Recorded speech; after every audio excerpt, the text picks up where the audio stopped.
The chapter opens in a hospital room where Jin Wu and Jinho are in conversation. With a heavy heart, Jinho informs Jin Wu that the raid in Japan has ended in failure. Upon hearing the news, Jin Wu's expression also reflects sadness and concern. The scene shifts to the office of Jinho's father, Mr. Yu, who has just woken up and is holding his head, still groggy. He asks his secretary how long he had been asleep, to which the secretary replies, 23 hours and 46 minutes. The secretary adds that, following his previous instructions, he had been prepared to take him to the hospital if he didn't wake up after 24 hours. Then, the secretary slides a folder across the desk, explaining that there are two important developments he needs to report. The first piece of news stuns Mr. Yu. A patient has awakened from what was believed to be an eternal slumber. When asked to confirm, the secretary reveals that the person who woke up was Sung Jinwoo's mother. Mr. Yu is taken aback and begins to realize that Jin Wu must have the power to cure that incurable illness. Curious, he asks what the second development is. The secretary replies that Mr. Yu has a visitor and opens the door. A woman with short hair enters and immediately asks, "How long have you known?" The story then shifts back to Japan, where chaos has erupted. The hunter Yuri Orlov is grabbed by a giant monster and dropped into its mouth. Caught off guard by the sheer strength of the creature, Yuri screams in fear and disbelief. The giant proceeds to chomp down, devouring him completely. Meanwhile, on the front lines, tanks relentlessly fire at the giants emerging from the gate. Explosions hit the monsters in various parts of their bodies, while an attack helicopter from above rains down additional firepower. Despite the intensity of the assault, the weapons appear to be ineffective. Watching from a distance, Reiji remarks that conventional weapons won't work against magical beasts. He decides to enter the battle and orders his fellow hunters to engage. Hunters Tawada and Hoshino leap toward one of the giant's heads. Tawada thinks she can gouge out the giant's eyes to prevent it from reading their movements. But just before they strike, the giant's eyes flash, signaling that it has detected them. It unleashes a blindingly fast slash. Though the two hunters manage to dodge it, Tawada is shocked by how fast the giant moved despite its massive size. She silently admits that this beast is insanely powerful. Next, a helicopter is shown flying over Tokyo, broadcasting the devastation below. The reporter states that even from a distance, the city appears to be in ruins. The scene then cuts to Jin Wu, watching the live news broadcast.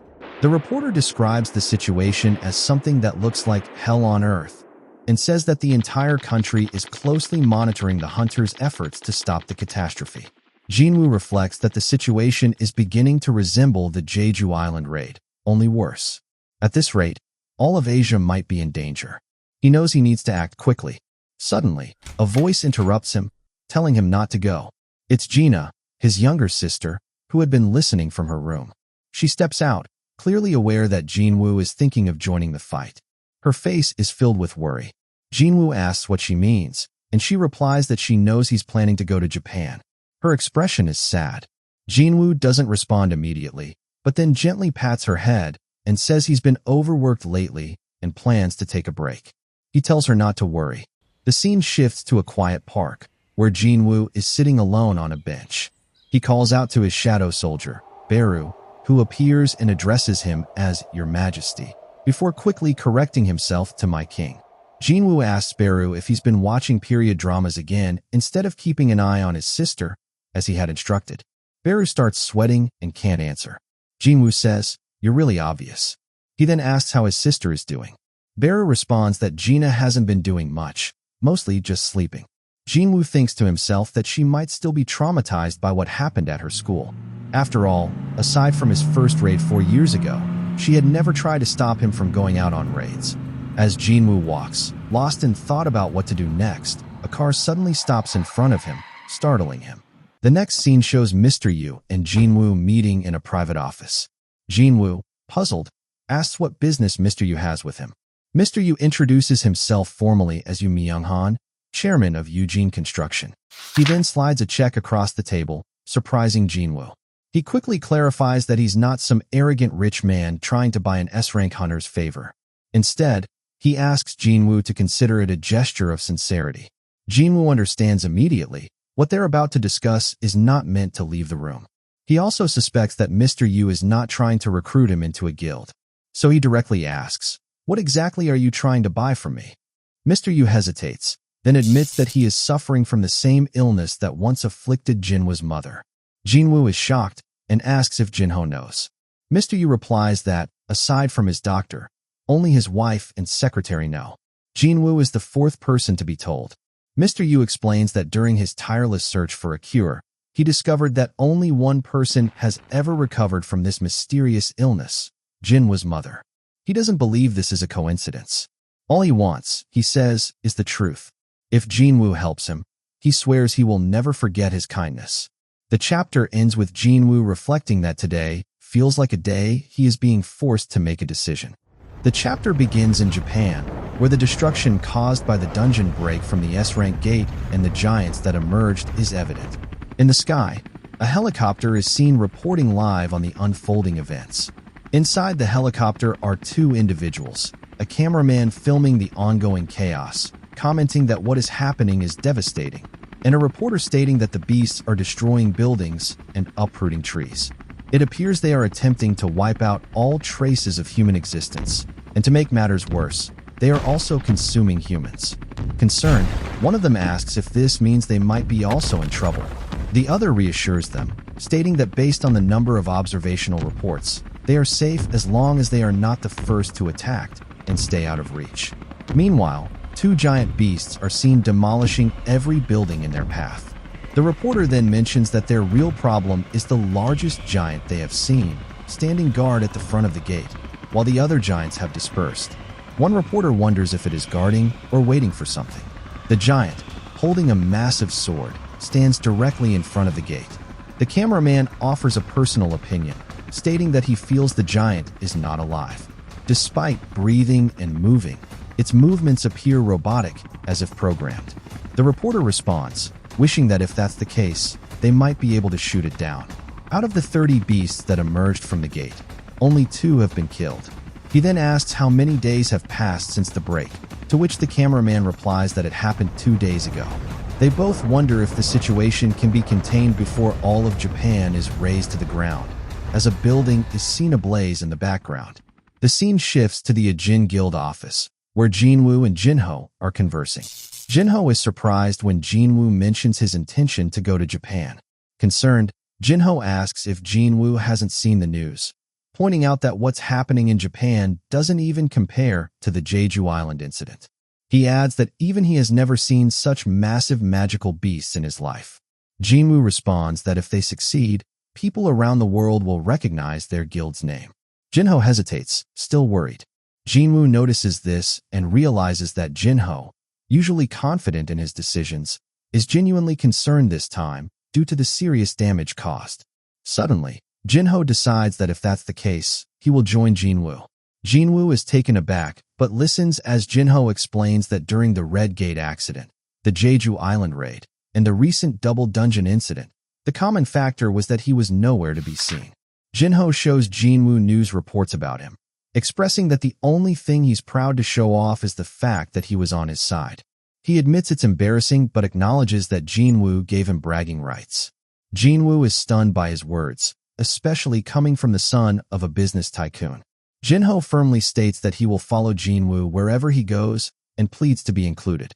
Jin Wu, still processing, asks why Jinho would want to go to Japan at a time like this. Jinho responds that he trusts him and believes they will be safe as long as he is safe. Jin Wu smiled faintly, clearly moved by Jinho's words. Rising from his seat, he headed toward the door and casually remarked that he had only been joking about going to Japan. He then turned to Jinho and told him he could head home for the day, praising him for his good work. Jinho, though visibly confused by the sudden change in tone, remained silent. The scene transitions to Jin Wu walking home, lost in thought as he reflects on the recent events. He remembers the double dungeon incident, how he had been unable to summon his shadow soldiers during the battle. Despite that, the architect had proven to be nearly as powerful as he was, even though Jin Wu had already surpassed level 100 at the time. This realization leads him to a sobering thought. There are likely many more powerful beings in the world, far beyond what he has encountered so far. He acknowledges that he's not the only one capable of handling the crisis in Japan. Upon arriving home, Jin Wu is greeted by his mother, who cheerfully asks if he has eaten dinner. Despite her warm welcome, Jin Wu's mind remains preoccupied with the decision he has to make. His mother has prepared a large meal, and when Jin Wu asks if his sister, Gina, will be joining them, she replies that Gina said she isn't hungry yet. The scene shifts to an earlier conversation between Jin Wu and Mr. Yu. Jin Wu apologizes, explaining that he can't help him, and slides the check back across the table. Mr. Yu, stammering, asks how Jin Wu's mother was able to make a full recovery. Jin Wu replies that if he had known of a cure and intended to profit from it, he wouldn't have kept it a secret all this time. As Jin Wu prepares to leave, Mr. Yu says he understands Jin Wu's position. Jin Wu bids him goodbye and walks out. In the elevator, Jin Wu sighs, leaning against the wall. He contemplates that since Mr. Yu is Jinho's father, he should have been honest with him. However, he also realizes that he doesn't know Mr. Yu well and can't be sure of his intentions. He wonders if Mr. Yu might be lying about his illness and acknowledges that the remaining holy water is limited and must be used wisely. Back in the present, Jin Wu eats his meal but remains deep in thought. He considers Mr. Yu's offer, but something about it doesn't convince him. He decides that if he must choose now, he will go to Japan. He calls out to his mother, telling her he needs to leave. His serious expression shows the gravity of his decision. He reflects that there are many people stronger than him, but as long as he's capable of leveling up, he needs to be on the battlefield to grow stronger. His mother, still with her back, responds that his father was the same, always leaving during meals when there was an emergency call about a fire. She then says she'll help him pack after dinner. The scene moves to Gina's room, where she overhears the conversation and pulls the blanket over her head, saddened by the news that Jin Wu is leaving. The door opens, and Jin Wu enters, asking if she's awake and if they can talk for a moment. Gina, still with her back to him, replies that she needs to sleep. Jin Wu sits on her bed, unsure how to begin. He tells her that she almost died recently, watching her closely for any reaction. Gina remains silent, prompting Jin Wu to quickly retract his earlier statement. He says that he's had his share of near-death experiences too, but that time, he genuinely thought he was going to die. He adds that it was an incredibly dangerous situation, yet he still managed to return alive. He expresses how grateful he is each time he makes it back home safely. Gently patting his sister's head, he assures her that this time, he'll definitely come back as well. He then thanks her for not asking him to stay despite everything. Tears well up in Gina's eyes as she listens to her brother. She sadly responds, "You wouldn't have listened anyway." As she speaks, a single tear rolls down her cheek. A shadow rises from Jinwo's body. He assures her that no matter how far he goes, he will protect her. The scene shifts to Chairman Go at a press conference, surrounded by numerous reporters and cameras. Jin Wu walks to the center and announces that he will be going to Japan to assist with the dungeon break situation. Chairman Go shakes Jinwo's hand as the flashes of cameras illuminate the room. The scene transitions to the airport, where Jinho is seen walking with a large bag filled with supplies, his serious expression indicating his readiness. People glance at him as he walks by. Soon after, Jin Wu appears, dressed in a black long-sleeve shirt, also prepared for their journey to Japan. In the background, numerous reporters and people eager to approach them can be seen. Jinho maintains his serious demeanor, while a confident grin appears on Jinwo's face. The chapter concludes as agents from the Hunter Association make way for the Ajin Guild. Guild Master Sung Jinwoo and his vice, Guild Master Yu Jinho, walking toward the battlefield, ready to face the chaos awaiting them in Japan. The chapter opens in Japan, where soldiers are seen rescuing civilians in a hospital to keep them away from danger. A soldier speaks with an elderly couple, explaining that there is not enough space for more wounded patients. At most, they can only take 3 to 4 people. The old man protests, calling it absurd, pointing out that there are still 10 wounded individuals who can't even walk properly. The soldier tries to reason with him, saying that this is no time to worry about those who are likely to die soon, especially with the giants fast approaching. Staying behind would mean certain death. However, the old man firmly replies that they can't just abandon the wounded. They had made a promise to stay together until the very end. Moved by the couple's resolve, the soldier decides to stay behind as well, unable to leave civilians behind to die. With a smile, he instructs them to take cover, but before he can finish his sentence, the ground shakes with a deafening stomp. From behind a nearby building, enormous giants begin to emerge, their terrifying red eyes fixed directly on them. One of the giants has a human in its mouth, clamped between its massive teeth. Panic breaks out as the soldiers open fire on the approaching giant, but their bullets have no effect. The giant raises its hand, preparing to strike. At that moment, a trident flies through the air and impales the giant, sending it flying back with explosive force. The sheer power of the attack causes multiple shockwaves and explosions. The soldiers are stunned. When the dust settles, the giant is no longer standing. Out of the shadows steps Jinho, one of Jin Wu's shadow soldiers, towering and imposing. The civilians stare in disbelief. One of the soldiers gasps, "What the hell?" as he stares at the enormous shadow. Jin Wu approaches and tells them they need to relocate, as they are too close to the hospital. Suddenly, a large boulder is falling toward the elderly couple. Jinho appears just in time, blocking it with a shield to protect them. He tells Jin Wu he'll stay behind to help with the evacuation. Jin Wu agrees. As Jin Wu turns to face the battlefield, a powerful aura bursts from his body. Holding a dagger in his left hand and his other hand in his pocket, he watches as Jinho launches a lightning-fast stab that pierces the chest of another charging giant, toppling the beast and rendering it immobile as it crashes into nearby buildings. Jin Wu then dashes behind his shadow, leaps high into the air, and delivers a powerful slash across the giant's face, splitting it in two with devastating force. Meanwhile, in a building in Maryland, USA, a group of hunters are discussing the news about Sung Jinwoo heading to Japan. One of them mentions that according to sources, Ms. Selner didn't even upgrade Jin Wu by a single level. Another hunter mocks him, saying that means Jin Wu is bound to die. They note that all of them were upgraded by Ms. Selner and thus understand the limits of ordinary hunters better than anyone. One of them wonders if Jin Wu is a reawakened hunter, while another laughs and says Jin Wu probably overestimated his abilities. He adds that beating the insectoid beasts is nothing compared to facing the giants, and that arrogant hunters always end up dying. He even jokes that Jin Wu's defeat of the ants only shortened his life. Another hunter bets his yacht that Jin Wu will die within a day. Someone else bets his house that he won't survive 2 days. But then, a hunter who had been eating suddenly speaks up, silencing the room. He says he's not so sure about their predictions, and bets the entire scavenger guild's building that Jin Wu will survive. That hunter is Thomas Andre, who smiles, his eyes glowing red. He then reminds them to focus on the S-rank gate that just spawned in their own backyard. He comments ominously that he doesn't know how many of them will still be alive after tomorrow's dungeon break. The others glare at him, some annoyed, others resigned to his mood-killing remarks. As Thomas gazes out the window, he mutters that Japan looks like a real party right now, but guesses that they'll be having their own party soon enough. The scene cuts back to Japan where intense battles continue to rage. Reporters in a helicopter are broadcasting live, astonished at what they're witnessing. The beasts summoned by Sung Jinwoo are taking down giants. The reporter announces to viewers at home that the giants, once feared, are now being eaten alive by a horde of insects. A young girl is seen running from a giant, its hand reaching out to grab her. As she turns back in terror, a swift streak of lightning and a slashing sound is heard.